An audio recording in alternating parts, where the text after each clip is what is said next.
सबको नमस्ते। पिछली वीडियो में हमने सीखा था कि इन्वर्टिबल फंक्शंस क्या होते हैं। आज की वीडियो में हम इन्वर्टिबल फंक्शंस के एग्जांपल्स देखने वाले हैं।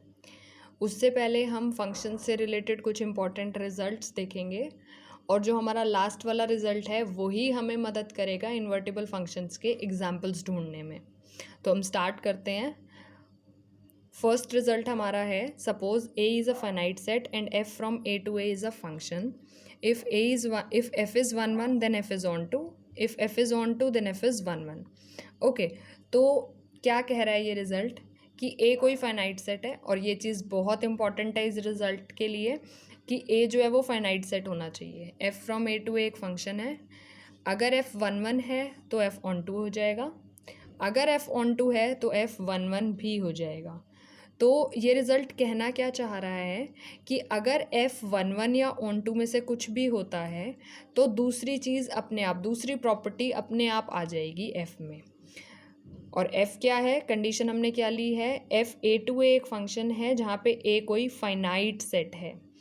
तो इसका मतलब हुआ कि फाइनाइट सेट पे डिफाइन किया हुआ कोई भी फंक्शन या तो 1 1 और ऑन टू दोनों होगा या दोनों में से कुछ भी नहीं होगा। मतलब या तो वो बाइजेक्टिव होगा या फिर ना तो वो 1 1 होगा और ना ही वो ऑन टू होगा।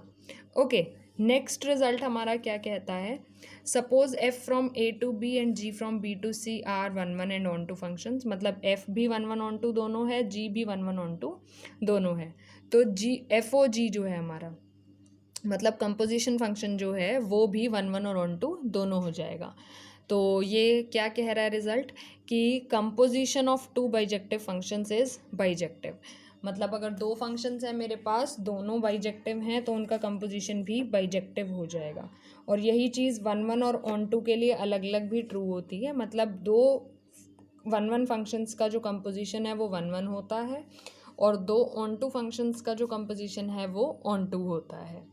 तो यहाँ से हमने क्या बात की, एफ और जी की 1 1 ऑन टू नेस से हमने कंपोजिशन फंक्शन की 1 1 ऑन टू नेस के बारे में रिजल्ट दिया।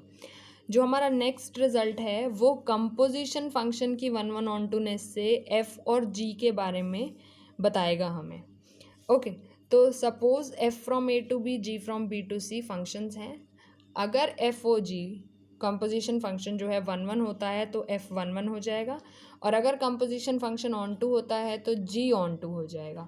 तो फर्स्ट पार्ट में वो ये कह रहा है कि अगर कंपोजिशन फंक्शन 1 1 है तो जो हमारा फर्स्ट वाला फंक्शन है एफ जो है, फर्स्ट फंक्शन क्यों बोल रही हूँ मैं, क्योंकि एफ पहले ऑपरेट होता है। तो फर्स्ट फंक्शन माने वो वाला फंक्शन जो पहले ऑपरेट होता है, तो वो 1 1 हो जाएगा।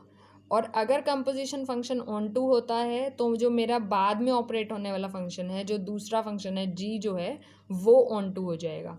ध्यान देने वाली बात ये है कि यहाँ पे वो सिर्फ एफ़ की 1 1 नेस के बारे में बात कर रहा है, जी के बारे में कुछ नहीं बोल रहा। तो इसका मतलब ये है कि जी 1 1 हो भी सकता है, नहीं भी हो सकता है, उसके बारे में हम श्योरली कुछ नहीं कह सकते। और सेम वे जब कंपोजिशन फंक्शन ऑन टू है तो जी पक्का ऑन टू होगा, लेकिन एफ़ की ऑन टू नेस के बारे में हम कुछ नहीं कह सकते। एफ़ ऑन टू हो भी सकता है, नहीं भी हो सकता है। ओके, तो अब हम बढ़ते हैं हमारे लास्ट रिजल्ट की तरफ, which is very important.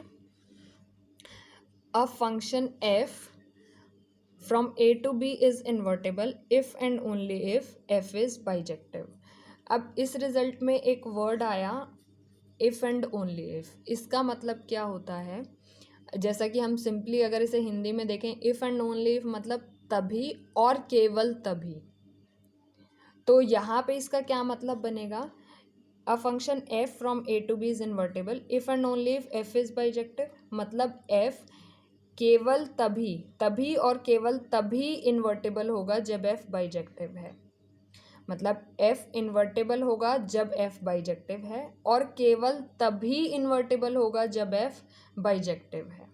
Okay, या फिर इसको सिंपली देखें तो ये क्या कहना चाह रहा है एक तरह से कि ये जो दो स्टेटमेंट्स हैं, F is invertible and F is bijective, ये जब भी होंगी, जिस भी केस में होंगी, दोनों साथ में ट्रू होंगी या फिर दोनों साथ में फॉल्स होंगी।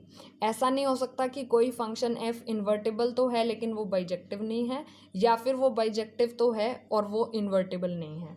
तो एक तरह से ये दोनों स्टेटमेंट्स इक्विवेलेंट हैं, या तो दोनों साथ में ट्रू या दोनों साथ में फॉल्स, कोई भी फंक्शन इन्वर्टिबल और बाइजेक्टिव या तो दोनों होगा या फिर दोनों में से कुछ भी नहीं होगा। और इसको एक और तरीके से भी हम लिखते हैं कि जब भी ऐसा हो रहा है ऐसा होगा और जब भी ऐसा हो रहा है ऐसा होगा, वही चीज़ जो हमने अभी डिस्कस की। तो इसे हम ऐसे लिखते हैं कि if f is invertible then f is bijective, if f is bijective then f is invertible. इस एक स्टेटमेंट के ये दो मतलब हैं। ओके, तो अब हम देखते हैं इसी रिजल्ट से, देखिए हमें क्या मिल गया कि कोई भी फंक्शन इन्वर्टिबल केवल तभी होगा जब वो बाइजेक्टिव हो। तो सभी बाइजेक्टिव फंक्शंस जो हैं वो इन्वर्टिबल हो जाएंगे।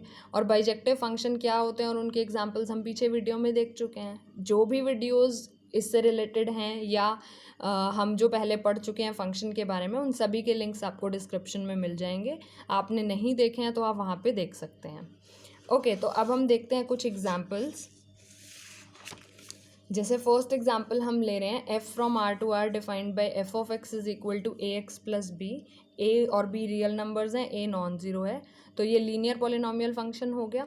और क्योंकि ये बाइजेक्टिव था तो ये इन्वर्टिबल भी हो गया। और इसका इन्वर्स जो है वो ये फंक्शन होता है। कैसे निकालते हैं वो भी बहुत सिंपल है। इन्वर्स फंक्शन के बारे में हमने देखा था कि वो क्या करता है, रेंज के एलिमेंट्स को डोमेन के एलिमेंट्स से जोड़ता है। मतलब यहाँ पे अगर मुझे कुछ y पता हो तो उसके लिए x ढूंढ के देता है वो। तो y अगर मुझे पता है तो वो y ऐसा आना चाहिए, किसी x की इमेज होना चाहिए। तो इस इक्वेशन को यूज़ करके हम x निकाल लेंगे। यहाँ से आप x निकाल लीजिए तो वो क्या आएगा, y minus B upon a will be x। और किसी हमने क्या बात की थी, किसी y के लिए ये वैल्यू दे रहा है वो डोमेन में, तो that means F inverse of y will be y minus B upon A. अब y क्योंकि वेरिएबल है तो उसे मैं x से भी रिप्लेस कर सकती हूँ, तो हमने ऐसे लिख दिया। आप ऐसे लिखिए या ऐसे लिखिए, दोनों सेम ही चीज़ है। एफ इनवर्स हमें मिल गया। सेम वे हमारा अगला जो इन्वर्टिबल फंक्शन है, हमने ये सब फंक्शंस देखे थे कि ये बाइजेक्टिव होते हैं, इसलिए ये सभी इन्वर्टिबल हो जाएंगे। तो ये एक फंक्शन, ये और आइडेंटिटी फंक्शन तो बहुत ही ऑब्वियस है, उसका इन्वर्स वो खुद ही होता है। आइडेंटिटी फंक्शन का इन्वर्स आइडेंटिटी फंक्शन खुद ही होता है। और इन दो फंक्शंस के इन्वर्स आप ढूंढ के कमेंट्स में ज़रूर बताएं। और अगर आपको कुछ परेशानी आती है निकालने में तो वो भी बताएं, मैं एक वीडियो बना के उसमें इन्वर्स क्या होते हैं इनके और कैसे निकालते हैं वो भी बता दूंगी। तो आई होप अब आपको फंक्शंस के बारे में सब कुछ समझ आ गया होगा। आज हम फाइनली फंक्शन के टॉपिक को ख़त्म कर रहे हैं इस वीडियो के साथ। अगर आपको अब भी कुछ डाउट है तो कमेंट्स में ज़रूर पूछें। वीडियो हेल्पफुल रही तो वीडियो को लाइक करें, शेयर करें और चैनल को सब्सक्राइब करना ना भूलें। बहुत बहुत धन्यवाद।